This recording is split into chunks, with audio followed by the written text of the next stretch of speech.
Kata Ibu Megawati Soekarno Putri, kalau proklamasi tidak dibacakan oleh Soekarno, kita semua masih menjadi budak. Kalau nggak ada proklamator, kamu tidak akan merdeka. Ingat, kalau tidak ada yang berani berbicara yang namanya proklamasi, gak ada kalian ini, masih jadi budak-budak.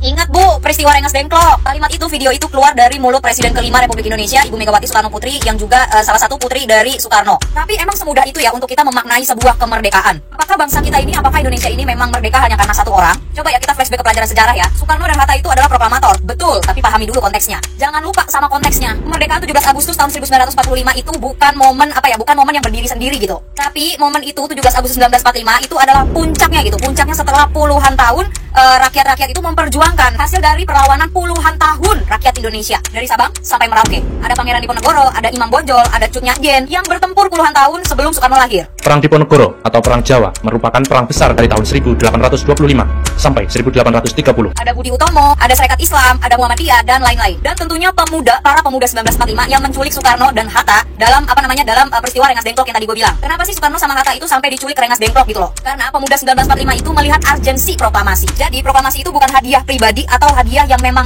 hanya dari Soekarno itu sendiri. Enggak, itu hasil rame-rame, hasil tekanan sejarah, hasil tekanan rakyat, hasil tekanan pemuda dan pahlawan-pahlawan yang lebih dulu mendahului kita. Kayak pernyataannya Bu Megawati itu, kalau nggak ada yang baca proklamasi, kamu masih jadi budak. Kalau nggak ada bapak saya, kamu masih jadi budak. Kalau nggak ada Soekarno, kalian masih jadi budak. Itu menurut gue kedengarannya di kuping gue terlalu terlalu berlebihan lah ya. Tapi kalau ditanya apakah Soekarno, Bung Karno itu penting, sangat penting. Tapi kalau ditanya apakah bangsa negara Indonesia ini merdeka hanya karena satu orang, hanya karena Soekarno dan Hatta, jawabannya tidak. Kalimat seperti itu ya, apalagi dikeluarkan oleh anaknya sendiri, which is itu adalah Ibu Megawati, itu terdengar seperti kemerdekaan itu diwariskan gitu. Jadi menimbulkan kesan kalau kemerdekaan itu adalah hak waris. Padahal proklamasi itu dan kemerdekaan itu adalah hasil kolektif.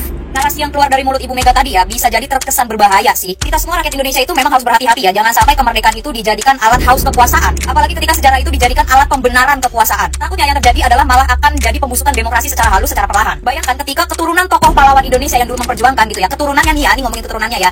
Keturunannya ini memiliki rasa berhak memimpin hanya karena garis darah. Wah, bahaya banget. Bangsa yang dewasa itu, bangsa yang hebat itu adalah bangsa yang harus dan bisa menghormati sejarah. Tapi jangan terjebak lewat individualisme. Menghormati Bung Karno, Bung Hatta, iya harus wajib. Makanya dulu zaman sekolah ya, bahkan sampai sekarang setiap upacara itu selalu ada mengheningkan cipta untuk untuk menghormati para pahlawan-pahlawan yang lebih dulu gugur mendahului kita. Tapi jangan pernah lupa sama pahlawan-pahlawan, ribuan pahlawan, penderitaan, pengorbanan rakyat yang dulu juga berjuang. Petani, pelajar, buruh, guru-guru dan rakyat-rakyat semuanya. Generasi muda Indonesia itu harus berani berpikiran kritis ya, dan jangan pernah melupakan sejarah. Menghormati sejarah iya wajib, tapi jangan dijadikan tameng. Kita itu butuh pemimpin yang lahir dari kompetensi, bukan dari nostalgia. Bung Karno itu pernah bilang, perjuanganku lebih mudah karena mengusir penjajah, tapi perjuangan kalian akan lebih sulit karena melawan bangsa sendiri. Jangan sampai kata-kata Bung Karno itu jadi nyata guys. Kemerdekaan itu milik kita semua. Kamu rakyat, gua rakyat, kita semua merdeka, dan kita semua adalah pemilik sah dari negeri ini.